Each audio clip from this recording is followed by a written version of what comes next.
រដូវព្រៀងត្លើងនៅស្រុកយើងក៏លាន់ណាជើងក្រហមធ្ងោ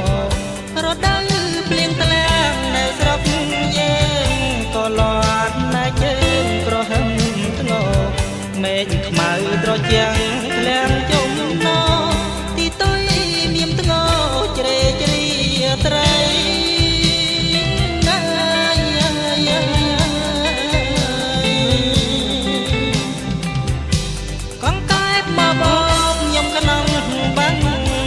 យំត្រហឹងតាមកងគាកងកែបមកបបយំក្នុងបាំងស្រែកយំត្រហឹងតាមកងគាប្រលឹមស្វាងរាព្រះសូរយានាងស្រែកចំការទឹមគោក្របី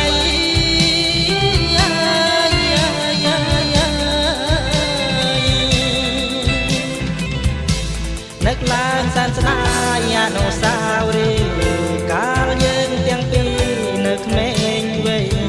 នឹងឡើងសែនស្ដាយអនុស្សាវរីយ៍កាលយើងទាំងពីរនៅក្មេងវ័យបងណាត់ជួបអូនក្រោមដើមជ្រៃទួចនាំត្រីថ្លៃហែលទឹកថ្លាឆ្វេង